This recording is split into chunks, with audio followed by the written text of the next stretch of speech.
Chapter 15. The Man of the Raft. The weeks after Father died passed strangely. Not slowly, not quickly either. Time just drifted, like the raft itself. The storm had taken more than John Walton from us. It had left the raft scarred and exhausted, half broken in places, and all of us moved through those first days in a kind of numb silence that made even simple chores feel heavy. But survival did not care about grief. Animals still needed feeding. Water still needed collecting. The greenhouse still needed repair. The ocean still moved beneath us. So we worked. Because stopping meant thinking, and thinking hurt too much. The first morning after the storm, Tom quietly took over Father's old position at the kitchen table. Not as leader, never that. Even he understood that. But somebody had to organize repairs before another storm found us crippled. The old veterinarian sat with a pencil tucked behind one ear, coffee in one hand, and Father's notebooks spread across the table, while Mother stood beside him reviewing supplies. Main deck railings first, Tom muttered, then the greenhouse roof, tower braces after that. Mother nodded. We lost 3 water barrels. 2, I corrected quietly from the doorway. I recovered 1 tangled in the stern supports. Tom looked up at me.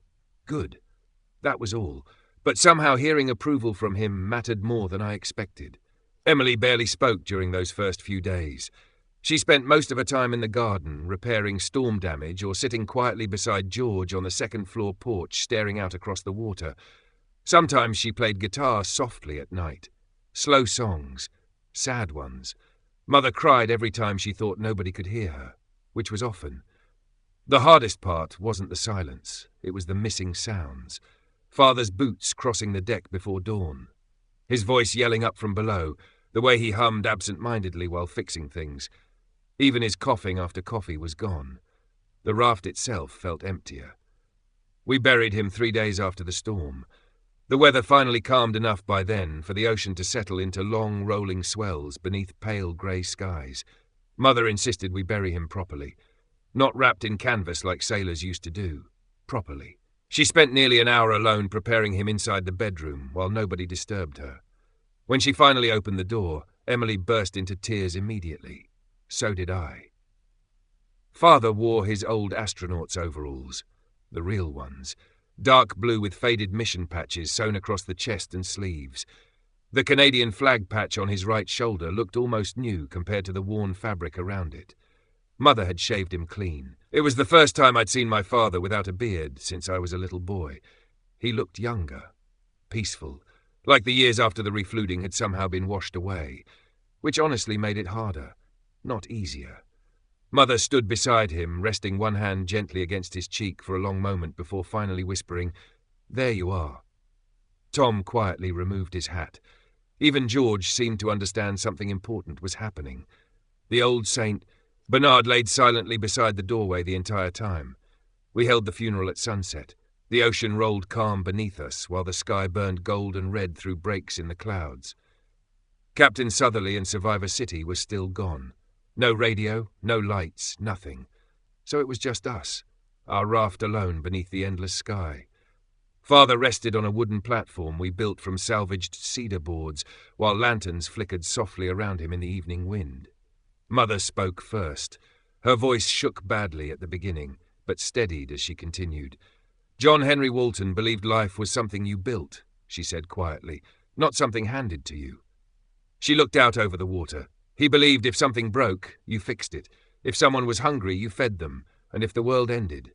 That finally broke her voice. She swallowed hard. You built a raft. Even Tom wiped his eyes at that. Emily played guitar afterward, softly. A song Father used to hum while working. By the time we slid him gently into the sea, nobody had dry eyes anymore. I watched him disappear beneath the water slowly while the sunset reflected gold across the waves. Gone. Just gone. The ocean took him quietly, like it had taken the world. The next morning Mother gave me the task nobody wanted. We need to butcher Maggie. I stared at her. The dead cow still rested beneath canvas near the stern where we'd dragged her after the storm. Part of me wanted to refuse. Mother saw it immediately. "Don?" Her voice softened. "She can still feed us." That was the problem. She was right. Tom helped me rig a tarp wall across part of the main deck so Emily wouldn't accidentally see. Mother deliberately kept her busy in the greenhouse all morning while Tom sharpened knives near the wash barrels. "You ever done this before?" he asked quietly. "Dear," Tom nodded. "This is messier." That turned out to be the understatement of the century. I won't pretend it didn't affect me. It did. Badly. The smell alone nearly turned my stomach before we even started. The dead calf made it worse. Far worse. One moment I was working mechanically because the job needed doing, and the next I saw it, small, still, never even given a chance to stand. I stumbled backward so fast I nearly fell over a feed barrel. Tom grabbed my shoulder before I hit the deck. "You all right?" "No." That answer came out faster than I intended. Tom looked down quietly for a moment. "Yeah," he said softly. "Me neither." We stood there silently while rain tapped softly against the greenhouse roof nearby. Then eventually he handed me the knife again. "It still has to be done." So we did it, quickly, quietly, the way Mother asked. By evening the smokehouse smelled heavily of curing meat, while strips of beef hung from lines beside low-smoking fires Tom had built from damp wood and cedar scraps. The entrails went into bait barrels for fishing traps. Nothing wasted. Nothing could be wasted any more. Still, I scrubbed my hands 3 times afterward and could still smell blood. I was sitting alone near the stern afterwards, staring blankly at the water when Megan appeared carrying a huge towel over both arms. She stopped in front of me and held it up dramatically. "Strip, Mr. Redman." I blinked at her. "What?" "You smell like death." "Fair point. You are getting a hot bath," she informed me firmly. Too tired to argue, I stood slowly and started pulling off my filthy clothes right there on the deck. At that point, modesty barely existed anymore on the raft. Not after storms, not after death, not after survival stripped everything unnecessary away. Megan wrapped the towel around me immediately afterward and guided me upstairs toward the bathroom, while George followed behind curiously. "You too," she told the dog. George ignored her completely. The bath felt almost unreal. Hot water had become such a luxury by then that simply lowering myself into the steaming tub nearly made me groan out loud. Megan washed my hair first, then my shoulders, then my back, slowly, carefully. Neither of us spoke much at first. The small bathroom filled with steam while lantern light flickered softly against the walls. Finally she spoke quietly behind me while working soap into my shoulders. "Your father was proud of you." I stared silently at the water. "You could see it in his eyes every time your name came up," she continued softly, "and hear it in his voice." I swallowed hard. Megan rested her chin lightly against the top of my head. "Both your parents were proud of you." Nobody had said that to me before, not like that, and suddenly I had to fight very hard not to cry. Again. "You stepped up during the storm," she whispered. "You kept people alive." "I couldn't save him." "No," she said gently. "You couldn't." The truth of that hurt more than comfort would have. But it also mattered, because she wasn't lying to me. She spent nearly 2 hours washing blood and smoke and grief off me piece by piece, while outside the raft creaked softly beneath calm evening water. By the end, I almost felt human again. Almost. Finally, Megan stood and tossed a towel toward me. "All right," I caught it awkwardly. "You've been pampered enough." For the first time in days, she smiled slightly. "Get dressed and get to work." I laughed weakly. "Yes, ma'am." But before I stood, she stepped closer again. Her expression changed. Serious now. "You need to become the man of the raft." I looked down at the towel in my hands. "No offense to Daddy," she continued quietly, "but this is your family's raft." I looked back up at her. "Your mother needs you. Then, Emily needs you. And finally, softer still, I need you." The words settled heavily inside me, because deep down, I already knew she was right. Father was gone. And whether I was ready or not, someone had to take his place. Chapter 16, The Capsule. Over the next few days, the raft slowly returned to normal, or at least whatever passed for normal now. People stopped moving around like ghosts. The crying became quieter. The work became louder. Boards got replaced, pens repaired, fishing lines reset, meals cooked, water collected, the greenhouse patched again. Life aboard the Walton raft settled back into the endless rhythm survival demanded. Work, eat, sleep, wake up, do it all over again. Grief didn't disappear. It just learned to work beside you. I found myself waking earlier than everyone else after Father died. Maybe because part of me expected to still hear him moving around the raft before dawn. Or maybe because somebody had to check things now. Either way, mornings became mine. I'd walk the decks with coffee in one hand and a flashlight or wrench in the other, checking welds, ropes, water barrels, and storm damage, while the rest of the raft still slept. The ocean usually felt calmest then, quiet, like the world holding its breath. That morning the sun was just starting to rise through the grey clouds when I spotted something strange off the port side. At first I thought it was wreckage, just another piece of the old world floating past. But there was something odd about the shape. Triangular, too clean, too deliberate. I squinted at it for several seconds, then ran for the binoculars. By the time I got back to the rail, the thing had drifted slightly closer. The binoculars brought it sharply into view, and I nearly dropped them. It looked like some kind of space capsule, blackened, scarred, half covered in floating garbage and sea growth. Bright yellow-orange flotation bags ringed the outside, while strange antenna arms and what looked like a small satellite dish stuck upward from one side.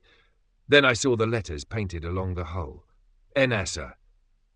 Big faded red letters streaked with rust and salt. What the hell? I lowered the binoculars slowly, then immediately started yelling, "Mum, Tom, everybody up!"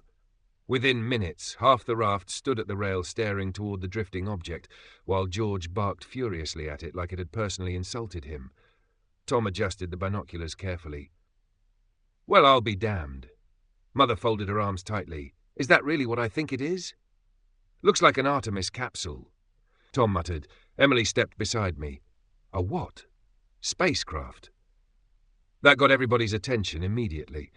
Megan stared out across the water. "You're telling me there's an actual spaceship floating toward us right now?" Tom lowered the binoculars slowly.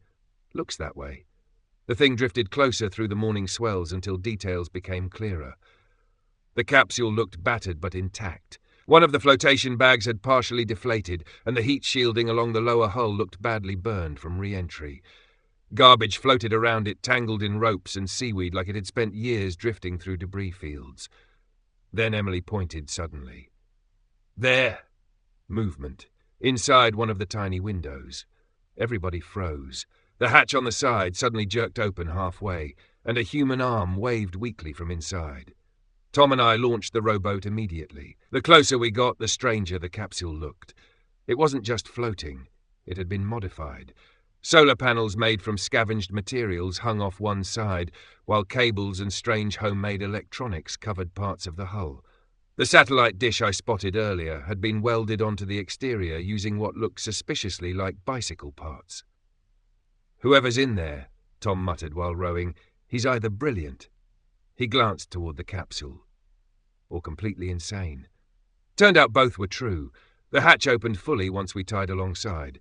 The smell hit first. Stale air, sweat, metal, instant noodles. Then a thin, pale man with wild dark hair and huge glasses climbed awkwardly halfway out of the hatch, blinking at sunlight like he hadn't seen another human being in years. Which maybe he hadn't. He looked maybe 23 or 24, thin as a rail, half-starved and smiling like a lunatic. "Oh, thank God," he said immediately. "You people are real." Tom stared at him. "You were expecting fake ones?"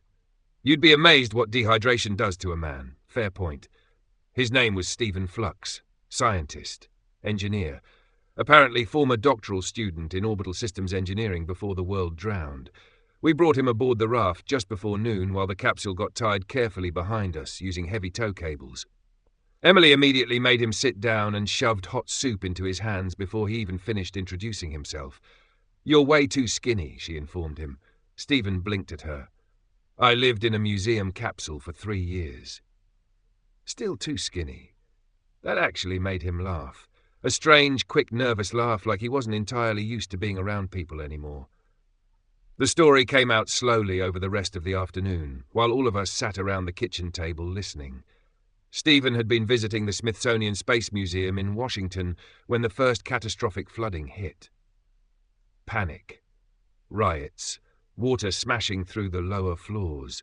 People trampling each other trying to escape. The museum roof partially collapsed during the flooding, and Stephen, apparently thinking faster than everyone else around him, climbed inside the Artemis 3 re-entry capsule on display. Then the floodwaters hit the building completely.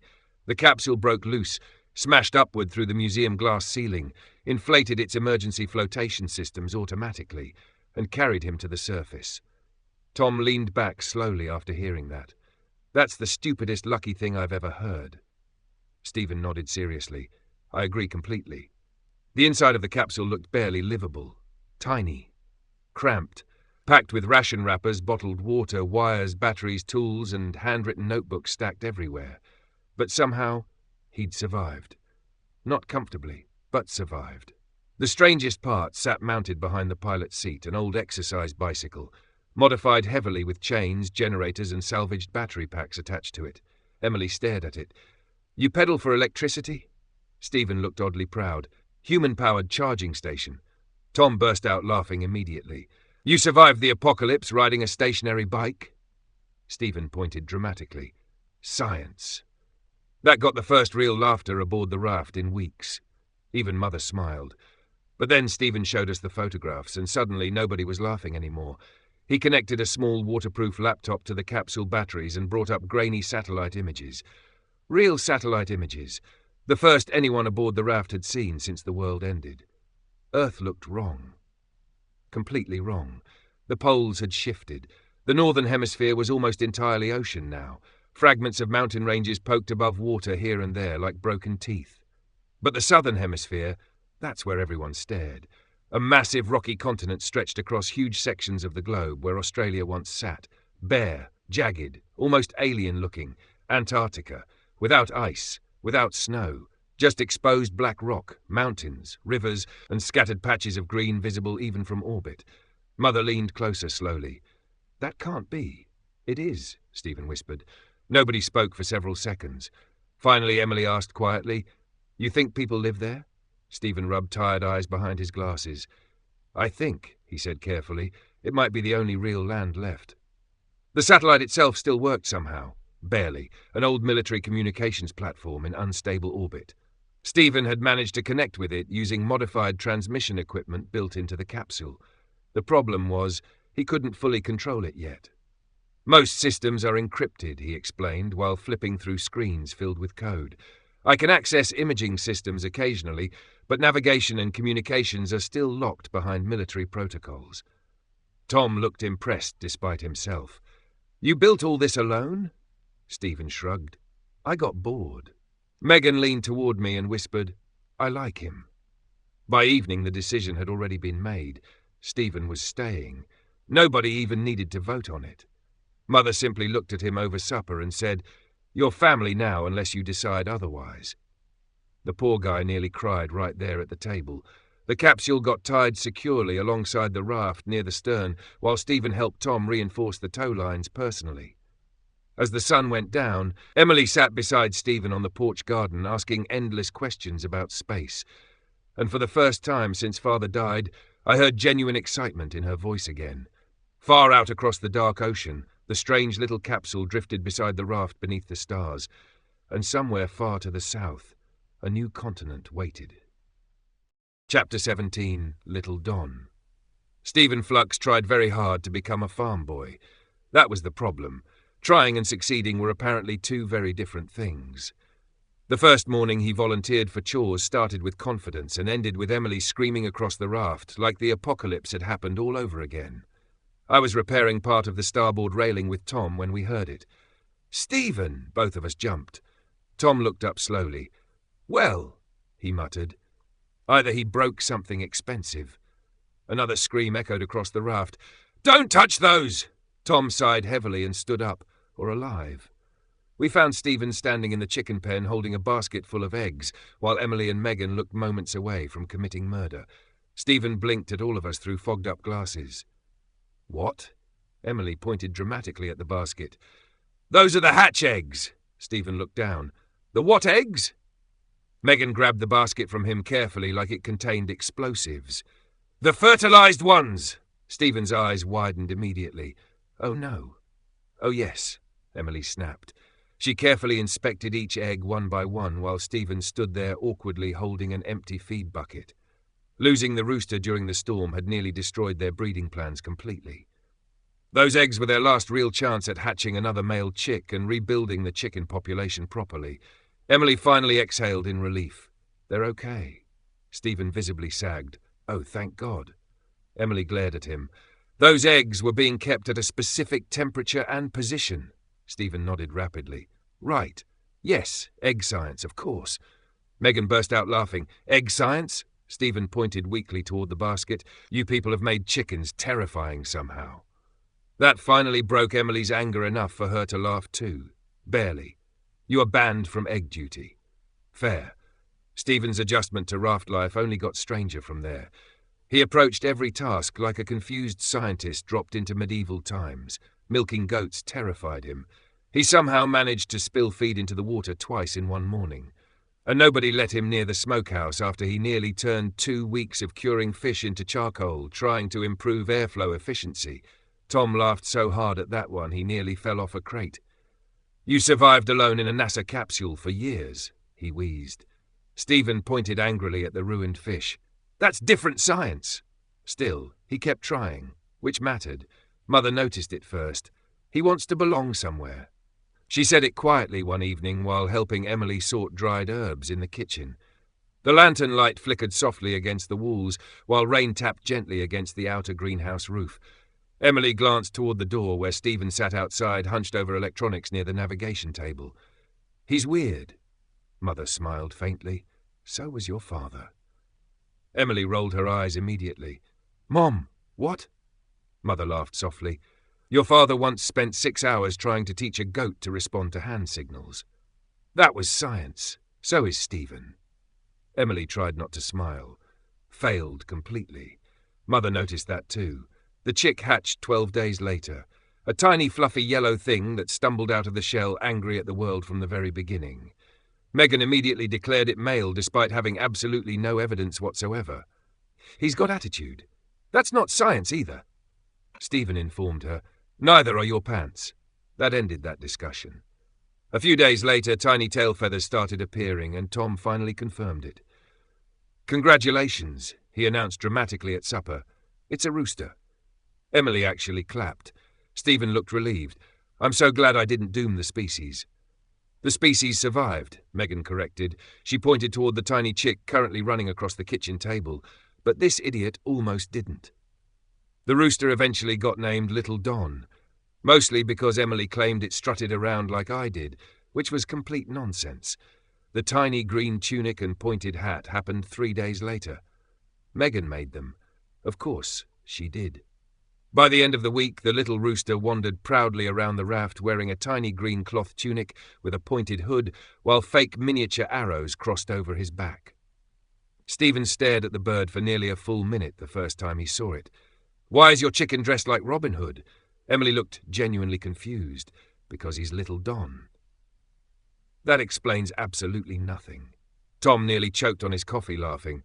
Eventually, Stephen accepted one very important truth. He was not built for farm life, at all, but he was built for something else. Machines, systems, signals.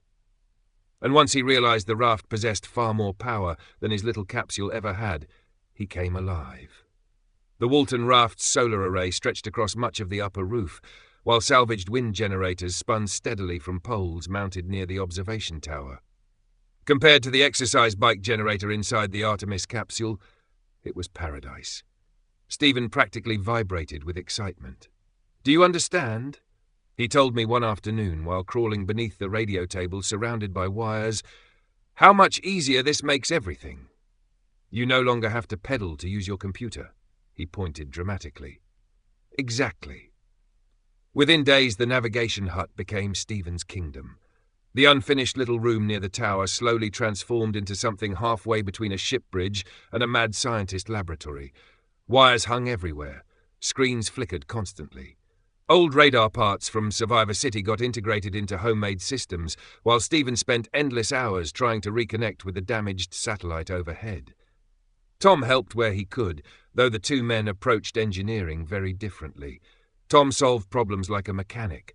Stephen solved them like someone trying to communicate with aliens. Arguments became common. You can't just tape wires together, Stephen shouted one afternoon. Tom crossed his arms. I've taped wires together longer than you've been alive. That explains so much. Still, the system slowly improved. One evening, Stephen finally managed to get a crude navigation display working using satellite positioning and dead reckoning calculations. The little screen flickered uncertainly before displaying a heading: SSW, South by Southwest, toward Antarctica, toward possibility. Everybody gathered around the tiny glowing monitor like it was magic. In a way, it was. Father would have loved it. That thought hit me harder than expected. Stephen noticed immediately. He'd probably tell me my wiring was ugly. I laughed softly. He definitely would. Life aboard the raft slowly settled into something resembling peace again. Not happiness exactly, but movement, forward movement, and people started changing, Mother especially. At first, she and Tom only worked together repairing systems or organizing supplies. Then they started drinking coffee together before dawn. Then sitting beside each other during evening meals. Nothing dramatic, nothing improper. Just two lonely adults slowly finding comfort in conversation. Mother fought it constantly. I could see it. Every time she laughed at one of Tom's jokes, she looked guilty afterward, like smiling somehow betrayed father. Tom noticed too, which only made him gentler around her, never pushing, never flirting openly, just there, reliable, steady, kind. Sometimes grief pulls people apart. Sometimes it quietly pushes them together. Meanwhile, Emily and Stephen developed what could only be described as scientific warfare. They argued constantly about everything: plants, weather, physics, chickens. At one point, Emily threw a tomato at him after he suggested hydroponics were more efficient. "You can't emotionally support a hydroponic tomato," Stephen stared at her. "What?"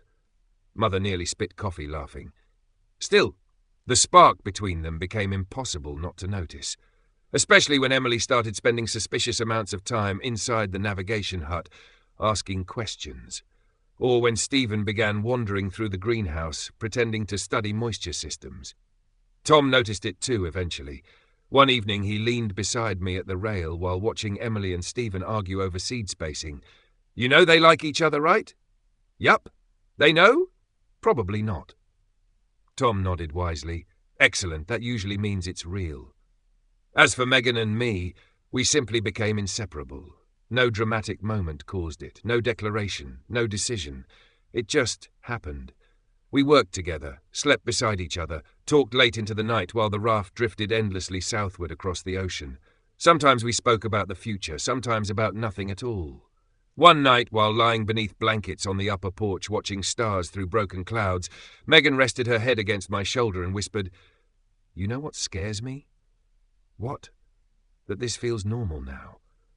I looked out across the endless dark water surrounding us. The raft creaked softly beneath slow rolling waves while somewhere below deck little Don crowed angrily at absolutely nothing. "Yeah," I admitted quietly, "it kinda does." Far above us the stars burned cold and distant, and somewhere beyond the horizon a new world waited.